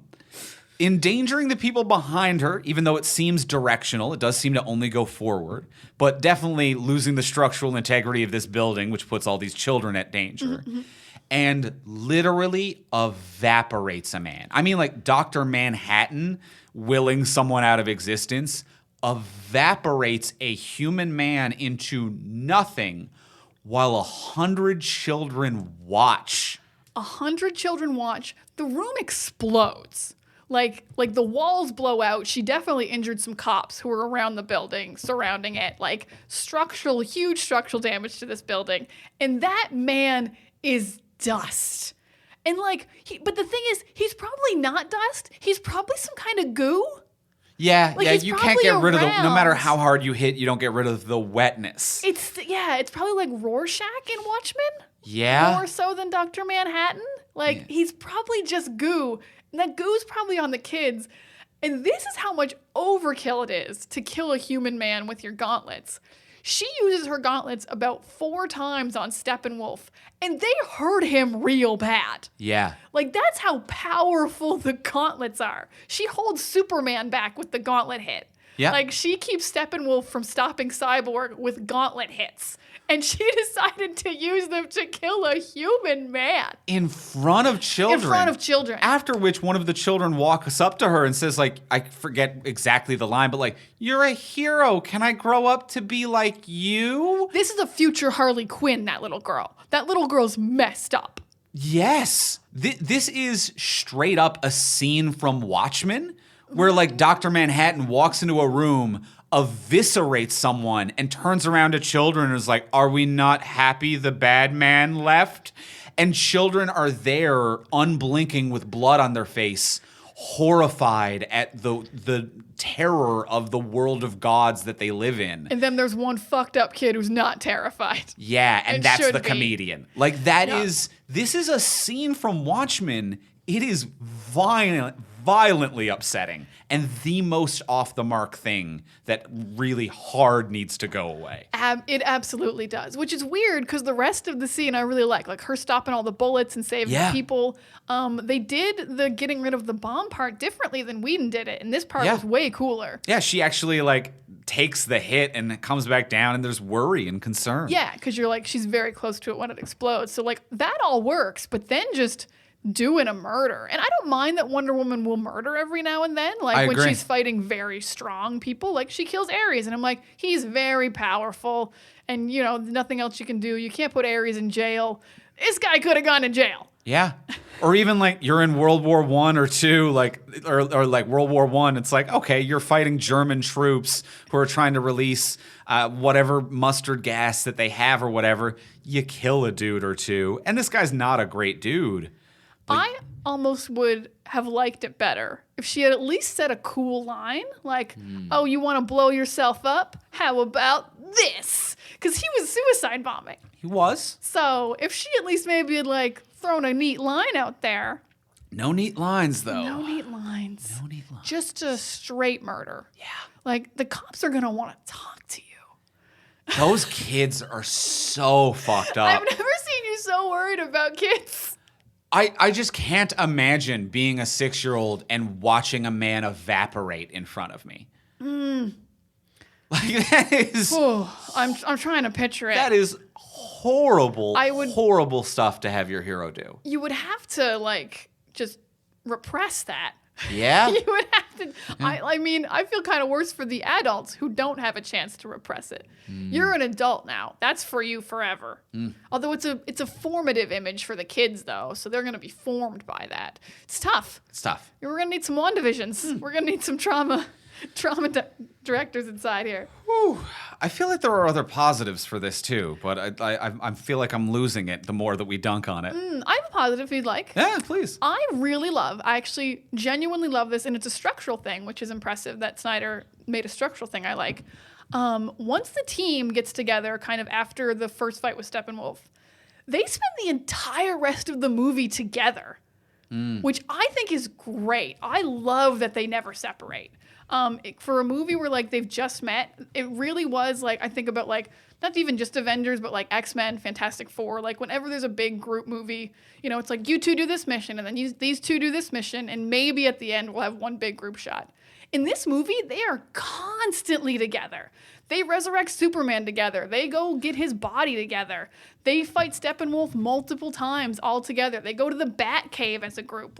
They're having big conversations. They discuss whether to bring Superman back to life. They have moral quandaries. Even in this one, when they're digging up Superman, Flash and Cyborg are, but that conversation with Aquaman and Wonder Woman and then leaning against a van. And then it shows all four of them putting the coffin into the van. Snyder really wanted the Justice League to be together the entire movie. And I think that gave it a really nice, found family vibe that I actually don't get from the Avengers very often. I feel like the Avengers trust each other, but don't feel like a family a lot of the time. I feel like they try to pair them off all the time to be this person's family with this person, this person's family with this person. But this really felt like a genuine group of misfits, more Guardians of the Galaxy. A group of misfits who became a family and then did everything together. They never break apart. Even in the final fight, I think only Batman's really separate. The rest of them are in there fighting Steppenwolf, getting to the boxes. Yeah. Barry's kind of doing his own thing maybe, but it doesn't feel like they're on separate missions. It just feels like they're together the whole time, and they've really nice, even in scenes where were like the digging up Clark scene, where they're having individual conversations, the other people are nearby. When Bruce is telling Diana about his stupid premonition dream where the Flash came to see him, Cyborg and the Flash and Aquaman are in the background. Right. So they brought Ezra Miller and Momoa in that day to be you're standing in the background because you're a team and you're all in the Batcave together, even though you don't have lines. Yeah. Which is a thing I don't think a lot of studios would spend money on. No. And it was a really nice bonding moment for a movie that doesn't have a ton of heart. It kind of built its heart in without dialogue in a lot of ways. I really enjoyed that. I would say one other thing that I really enjoyed about it, I agree with all of that. It is nice to have them all together, and I think that has been a complaint of ours about a lot of ensemble things, movies and TV shows that we've covered on this podcast in the past. Where Harley Quinn, we hated how long it took the team to get together. they were together for one scene. And that scene was the best one in the movie. Yeah. So you got to get your team together. You got to get your team together. So I fully agree with you on that. I also really liked the voiceover juxtaposition of Jonathan and Jor-El when Superman was on the ship, which I'm really surprised by because those are both things that were done so poorly in Man of Steel and BVS.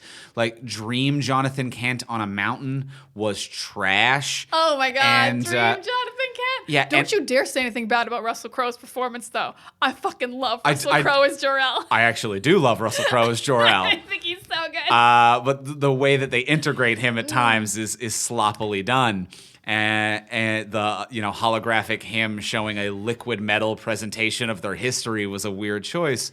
But just those voiceovers of the two parental figures that he's had in his life switching back and forth with parallel lines, I thought was really well done. And it was actually like powerful and I felt it. I felt it a little bit, yeah. I felt as much as I think I can feel for Snyder's Superman. I think I just don't like that he wears black. I don't know why either. Why, are you mourning yourself? Yeah. Like, I think he wears black when he resurrects in the comics. So I think it was just a full-on, because that's the suit he's wearing when he wakes up. But it doesn't thematically fit. Like, it doesn't mean anything. No one's ever risen from the ashes as a phoenix and been like, here I am, time to be gothic. Yeah. You're the phoenix. you rise from the ashes and you're like red and blue. That's the colors. So the black, and then for him still to be wearing it in the final scene when he opens his shirt, it's still the black suit. That didn't do anything for me. And then he's back to the red and blue in the future flash forwards where he's evil and scorching the earth. so he switched to the hero colors again to be a bad guy. So Darkseid was like, this is too much. Darkseid was like, I don't need this guy. I'm already wearing black, so you can't wear black. You got to go change Superman. What else do you got? You put that blue and red on. But yeah, the voiceovers are nice. I do find them because I feel bad that Jonathan Kent's character is so decimated because I think Kevin Costner's a really good Jonathan Kent. But he walked into a tornado. Yeah, he died in a tornado because he wanted to. He told Clark not to save kids. This is terrible writing of Jonathan Kent. A terribly written idiot but character. a well-cast Jonathan Kent. Yeah. So it's nice to hear his voice actually do some cool stuff. Yeah, the whole Clark stuff was rushed a little too quickly, and I feel like they could have emphasized that he was hearing these voices because he's still going through the process of remembering who he was, which is something I extrapolated, but it isn't super clear that his memories are coming back piecemeal. And not that we need a reason as an audience to hear these clips, but if there is one within the mechanism of this film, that is it. But it does really go from him being like, I can't remember, run away, fight my friends, run away. And Lois grounds him a bit, but then he's back at the farm. And he's like, oh, yeah, the farm. Oh, fuck, I'm good. I was tripping. And I will say it's 4 hours, and it's less Superman than the original movie, it feels like. It's weird that he's not fleshed out more. Yeah. You made a way long... This is a movie about resurrecting Superman, and I think he has fewer lines in the theatrical version. You might be right, actually. Yeah, he shows up way later than I thought he was going to. In the fight, he throws one punch. He doesn't have a line with Cyborg as he's pulling the things apart anymore. They don't have a nice moment. He has less lines in the original fight at the park than he did in the Whedonverse. And those Whedon lines sucked, but he had lines. Yeah, he doesn't really feel like part of the team. For this all to be about, we need to get Superman back, he and the team are together the whole movie, to go back to what you were saying, which makes it feel rich and good. And I really like in that last action scene where they're taking on Steppenwolf, how coordinated they are, and they're kind of working and weaving side by side. And it really feels like they've meshed. Yeah. And then Superman just kind of is there and punches. Yeah, Aquaman and Wonder Woman especially have this really nice teamwork. When Wonder Woman lassos Steppenwolf and then Aquaman has to help pull him down so he won't stop Cyborg. Really good teamwork happening. And then he just kind of shows up like a human weapon. Who the whole point was he was getting humanized by Martha and Lois, but still doesn't feel like a human being. No. Feels like less of a human being than Cyborg, who is a cyborg. Yep. So, that's not great. And then, but what kind of half is great is the resurrection of Superman. I do like all the stuff with Barry and the lightning.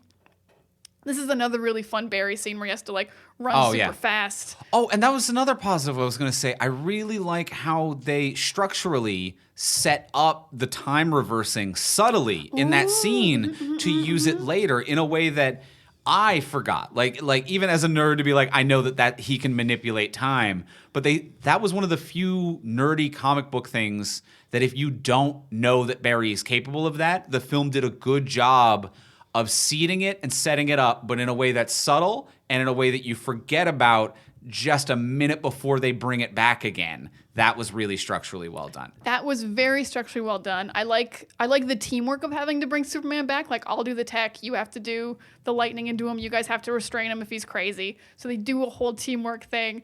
I don't understand why you have to drop a box to resurrect a man. And not only do you have to drop a box in this version, both versions involve just yeeting a box into some goo. Yes. That's not how science works. Why the box can't just be in the goo? Or next to the goo? Because we saw the footage of how Cyborg got resurrected. The box is on a table. Yeah. No goo. No goo. No yeeting touching. It. No yeeting. No gravity. The fact that one of the weird little like robot pods that are on the Kryptonian ship even says box dropping sequence initiated. I'm like, what box dropping sequence? That's not science. That's not anything. That's not how science works. That's nothing at all. You are advanced Kryptonian technology. Cyborg is made of mother boxes, and they were like, so how do we bring this man back to life? Well, step one, you get a box. Clean in there. Clean in there at the exact moment that you touch it with your hand full of electricity. Yes. Put it on a table. No, why can't it just sit in there and then you hit it with none of it makes sense. Why can't you hold it a little bit above the water and then let it go like an inch above, even if it has to like be ignited and then drop? Yeah. Why do you have to drop it 30 feet from the air? Like a fucking magic trick. Because science. You gotta science it. I'm worried that the Kryptonian ship was broken a little bit more than Cyborg said it was. Yeah. There were some problems there. So just the dumbness of that was fucking hilarious. And I think the last thing that I want to duck on is Snyder's love of dream sequences, which I am very glad was not in the theatrical version. It could have gone.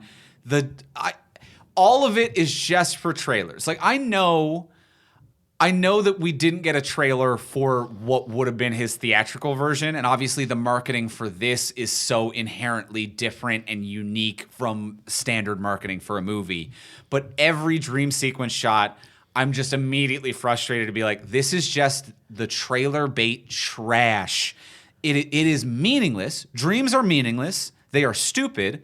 They are nothing. These are garbage sequences to throw in the dirt.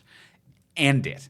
End it all. Absolutely. Like, none of it, and they've never once explained why anyone can see the future. Because the Flash doesn't bring people dreams. No. When the Flash He's not the Sandman. No, he's not a prophet. He doesn't have any mental abilities. So at one point in BVS, the Flash time travels and tells Bruce, you have to save Lois. Yeah, Lois is the key. And that's actual time travel. But why would Bruce be able to dream about an alternate timeline? Yeah. And why would Cyborg... But even in BVS, Flash comes back in time and tells him that, and Bruce is like, oh, okay. And then Bruce wakes up. So it's time travel within a dream in that one. It's a dream within a dream. Within time travel within a dream. Within time travel within a dream. It makes no sense why people can dream the future other than Snyder loves meaningless shit that looks really cool. Putting things to put it into in trailers. And you know what's so wild is what came first, BVS or Ultron? Because Ultron also, Whedon, which is so weird because Whedon in Ultron had all these like Scarlet Witch dreams. And they put all that in the trailer and it was bullshit because none of that was real. But then Whedon took all the dreams out here. So I don't know if he learned his lesson but like Snyder just loves a pointless dream sequence. He's like, he likes things that are cool. Yeah. And he doesn't care why they're in the film. If there's no meaning to it, who cares? He does. Yeah. He's like, it's all of Sucker Punch. Right. All dreams. Yeah. None and of it's real. It's an excuse to step out of a narrative, not care about writing, not care about consequence, character development, or anything. And obviously these like air quote dreams are meant to be like the future or a future to be avoided. So there is some kind of canonical consequence for this. But it is, for all intents and purposes, just meaningless drivel and designed to be so that he can do what he wants visually with no meaning, purpose, character development, or theme. Yeah, it feels like when you just like make a short fan film, like oh, I just want to make this fun scene, but I don't want to make a whole movie. Right. And we're all gonna enjoy this scene where Wonder Woman's died and Aquaman's died, and ha, that's fun. It doesn't affect the film in any way. And what I think infuriates me the most is that in this movie, Bruce isn't even the only one dreaming anymore, because Cyborg got a dream. Did Cyborg? Oh yeah, Cyborg got one, but that was a warning from the Kryptonian ship. That was a tech dream.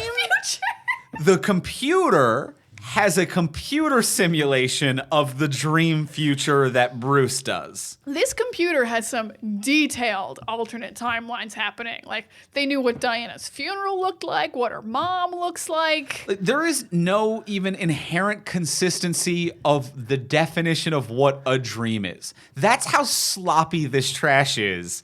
That they don't know what a dream is. Is a dream something Bruce has, or a computer has, or Flash sends you from the future? What is a dream? What is a dream? What is a fucking prophecy? What are any of them? No consistency on what dreams are, what's the future, what's an alternate timeline, what's a warning from Barry. Yeah. For that not even to be connected to the Flash. And then in the dream, we get the return of Jared Leto's Joker. Whoop-de-fuck. Oh my God. Delete it. Get it out of here. Double delete it, because delete the dreams and then delete Jared Leto as a human trash man. Without the epilogue in the dreams, this movie's 3 hours 30. Damn. The epilogue's long. And the scene with John at the end, which you also don't need. Yeah. The epilogue is long as hell. They shot it just for this release. It was not already done.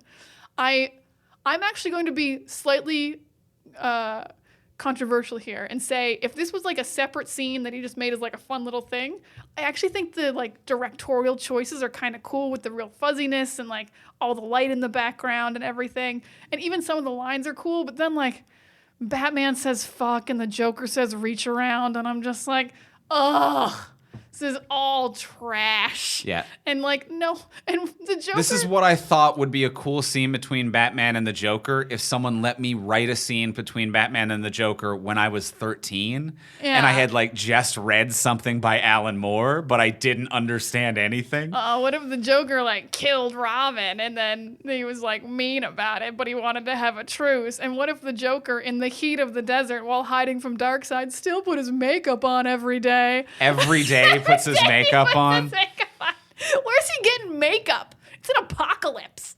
Because everyone else has their suits on, but they're like suits. Yeah. And he's like, I still gotta put all my makeup on. He does look better without the tattoos and shit. Maybe that's what the makeup's for. Covering up all those shitty tattoos. It's the absolute thing this movie did not need. And I don't like it. It's joyless. It's joyless, except for, I will add one tiny little positive in this dream sequence that amused me so fucking much. Mira carrying water jugs around. I didn't even notice that. That's what she was carrying. Everyone else had like stuff, and she had 2 big water jugs. And I don't know if it's to hydrate her or for her to use as weapons, because she fights with water, because she controls it. And her just lugging these giant water jugs around the desert tickled me like nobody's business. That is funny. I do like that. Yeah. This was the best small touch in the film in a sequence we did not need, and she was British. Apparently the first attempt at Mira was British, and then this might not be on Whedon versus Snyder. This might be the studio. And frankly, her British wasn't the worst I've heard in a film. It wasn't great. It wasn't the worst, but her American's also weird too. Yeah. She's got a weird voice. Yeah, so just at some point between switching directors on this one, everyone was like, "You're not British," and then they filmed Aquaman, and she's just American. Oh, maybe it was Whedon because maybe he learned from Scarlet Witch. And she was doing British. Was like, we and can't. He was like, reshoots. No. If you're not ready for the accent, you can't do bad. the accent. We've got to shut it down. I learned a lot of things from my days of creating the Scarlet Witch's first movie. So, don't do an accent if you don't always want to do the accent. So her being British creates a weird inconsistency for a character I'm pretty confident we'll never see again. I think she is an Aquaman too, even though she's kind of garbagey too. All right. But We'll see we'll how. find out. We'll see how that all Although goes. Aquaman 2 seems to be in development hell as well. Yeah, I don't know where any of these things are going to go, period, now. Yeah, it's a little... DCEU is really in a state of a fucking mess. The only thing I'm positive about is Shazam 2 because they're like rushing it because the kids are aging. That's the only thing I know for sure. I would say the only other thing that I know for sure without knowing anything for sure is that Black Adam is going to happen just because The Rock is a walking paycheck and he bought the rights and is producer and the star and he's a smart businessman and can do literally anything and make a huge profit. So there is a zero-sum scenario that movie does not get made and make $1 bajillion. Just because of Dwayne "The Rock" Johnson. I can get behind that. How much tequila do you think Black Adam will be drinking? Oh, there's going to be so many Instagram posts about Black Adam drinking tequila, and he's got an energy drink now, and Rock don't stop, baby. Rock don't stop. So those are the things coming out, and this movie's done. This is done. Let's just go in for the close. Let's ask the final question. We're going to do 3 rapid-fire questions for the ending. We're going to ask what change, because the movie has been changed. Normally, we ask the question of what would you change? The movie has been changed. We're going to ask the question of what change of Joss's did you like? What did the theatrical version do that you liked? What change of the Snyder cut did you like? What did Snyder do that you liked? And what would we change is going to be the other question. So good change, we change. Before we ask that final question, it's been a long episode. I'm going to keep this brief and quick. I love that. Rate, review, and subscribe on Apple Podcasts, Spotify, wherever you get your podcasts. Rating helps us move up the charts. Subscription, it helps us get shown to more people. Tell your friends about us on Twitter or Facebook. And if you want bonus episodes of the podcast, check out our Patreon, patreon.com/FromSuperheroes. You can support the podcast by giving $1 a month or as much as you can afford. You can get cool bonuses. We got bonus episodes of the podcast. Bunch of ways to support us, free or financially. Free, rate, review, subscribe, tell a friend. Financially, patreon.com/FromSuperheroes. I'm going to keep it at that. Fucking great. Bingo, bango. Tore through it. Final question. Theatrical cut. What change did you like that Joss made to the theatrical cut? My favorite change is actually like my favorite Batman scene of anything. It is the scene where he tells the Flash to save one person. I think this is a truly great Batman scene. I also think it's a really good take on this version of the Flash, who's very new to being a superhero, hasn't fought anyone before, would be very scared. Yeah. Just because you have superpowers doesn't mean you're not scared. So that entire sequence of him being scared to fight and Batman like not putting pressure on him, not telling him like you have to save the world, but Batman just giving him that seed of save one person and then you'll know what to do. It's one of my favorite superhero scenes of all time. I almost hate to say it, but I was really sad that wasn't in this. And I was like, fuck, it was Whedon. Yeah. Shit, it was a Whedon scene. I agree with you. To piggyback my answer on yours, it would be the exact same was it scene. the exact same scene? And maybe the digging the grave scene between Flash and Cyborg where they both kind of bond over the fact that Being like the accidents. They're the accidents, and I liked that relationship, but more what you said. So I'm gonna give the same answer as you on the Whedon. Okay, well then I'll change mine slightly, and I'll also no, say we also, don't need to have different answers. All right, I also like that Lois was the big gun in the theatrical version. There we go. And what about Joss's cut, or what about Snyder's cut? What is the change that made there that you liked? Oddly enough, still the Flash. It's the reverse explosion. Oh my god, life-changingly good. The running towards the explosion, the ground being remade on his feet right after he's been shot. He's given it all. He might die. An absolutely jaw-droppingly incredible scene. Mm-hmm. And for me, I really like that Steppenwolf is a real character and that I care about that as a villain. It is someone who is flawed and interesting and powerful but makes mistakes, and like that increases it even more. it's so much more interesting to give a fuck about Steppenwolf, and I like that. That is, you need a villain, you need a foil, otherwise there's no movie at all. So I like the Snyder version of Steppenwolf. That's fair. A good villain is very, very important. Too, visually. He does look better. I like that he's like all like he's like the Mega Shredder. And now, what would you change? About We're doing a third Snyder? version of Justice League, whichever, whatever. What would you change? What is something that was missed in either version of this? I think Superman is missed in both versions. I know he's in it, but you never feel like he's in it. You never feel like you know Superman. You never feel like you get a sense of like what he was even thinking when he woke up, what he's thinking now that he's thinking normally. He never integrates with the team. He's never like, hey, who are you? What's this guy going on? You're wet. Why are you a waterman? Like he feels like an outsider, which is so weird because he started the DCEU. Yeah. He's the Man of Steel. Like, it explains why they want to resurrect him. But he never gets integrated into the team, and I think he gets resurrected too late in the story. So I would actually like to see this be a fully fleshed out team more. Like, it's cool. I get on paper that it's cool that he shows up halfway through the fight, but I think he should be in the whole final fight. I think they should meet up with him before they go in to fight the final fight, so that they can integrate as a team. So that would be my big thing. Make it an entire Justice League. This is my big change. What about you, Andrew? My big change would be that this whole movie is about the old gods were able to defeat them because they united. And the new gods have to unite. And it's all about like Batman being like, can't do it alone, need a team, can't do it alone, need a team, and they unite. I want to see the lands unite, because the whole thing with this like dark side old gods battle is that it wasn't just a battlefield that had 6 people on it. It wasn't just Zeus and Ares and a Green Lantern and whoever, one Amazon and an Amazon and Aquaman's great granddad. Fucking Poseidon or whoever. It wasn't about that. It was about them commanding coming together and bringing their respective peoples together. It was before, and they have these nice scenes in the Snyder Cut between Aquaman and Wonder Woman about like this hatred between their people, and neither one of them understand this hate anymore, and it's been so long. And so all of these people come together, but all of these people are symbols. Superman literally being a symbol of hope. So it's not just about uniting these 6 people together. It's about uniting the isolationist Amazonians with the land of man, with the forgotten world of Atlantis, which no one knows exists. So there are 3 worlds ignoring one another. And if at the end of this movie, it is the Justice League fighting Steppenwolf, but there are too many parademons, and then over the horizon, it is the army of Themyscira. The Amazons are fucking there.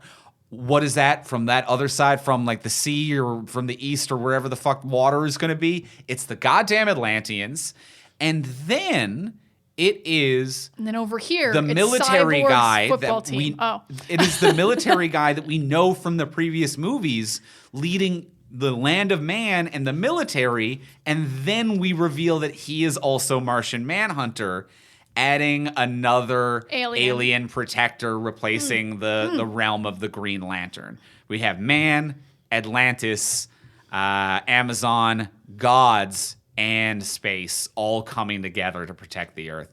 If they're gonna, you need to have symbolism here. If they are gonna unite to lead us and teach us to unite. Yeah, what you didn't make a united world. You made the Runaways. Like, you made a bunch of misfits who met up. Yeah. You didn't unite anything, which is so, and I agree with this completely, because even at the end of this one, it seems like that's what's going to happen. They cut to Themyscira and Atlantis in the middle of the final fight. Seeing an explosion. They're going to ride up and join. They never show up. Yeah. And it would be so easy. Like, you just, wherever Steppenwolf decided to make that little, like, place he was rebuilding, it could be on the edge of the water, wherever Themyscira is close to that. Yeah. You got water, you got Themyscira, you got men are everywhere. Yeah. We got men everywhere. Well, we got each of these lead characters that have a connection to a certain world connecting with it. You know, like Wonder Woman could have a scene where she speaks to someone and conveys the word back to be like, you've got to give this up and come join the land of man. She can shoot the Mera back. Aquaman has a fucking scene with Mera where Mera's like, you've got to like lead our people. Like, boom, we're in, do the dang thing. And then if we gave maybe Lois a scene with the military guy. Oh, that would put her into the story more. I'd like that. And then she's like, Superman's back, like Clark's back, Superman's back. They need help. They're going to need help. And he has to get the militaries of the world. I love that. Just unite them. It's called Unite the Seven. Mm-hmm. We only had 6. The 7th was a Martian post-credit. Manhunter never showed up. That's it. That's it. We finally saw it. We finally reviewed it. Let's never talk about Justice League again. I am so cool with that, except we do have to promote this episode this week. Well, like online or whatever. After we're done. All right. All it's that over. stuff. All right. Well, that is going to be it for this week. We are going to be back next week. And next week, we are building up to Godzilla vs. Kong. And next week, we were talking about 2014's Godzilla. Oh, the Godzilla of 2014 is what we're talking about next week. In the meantime, if you want to get a hold of us, you can reach me on Twitter at Ivimey, Ivimey. You can reach me at Words of Diana. And you can reach both of us at From Superheroes. We'll see y'all next week. Bye.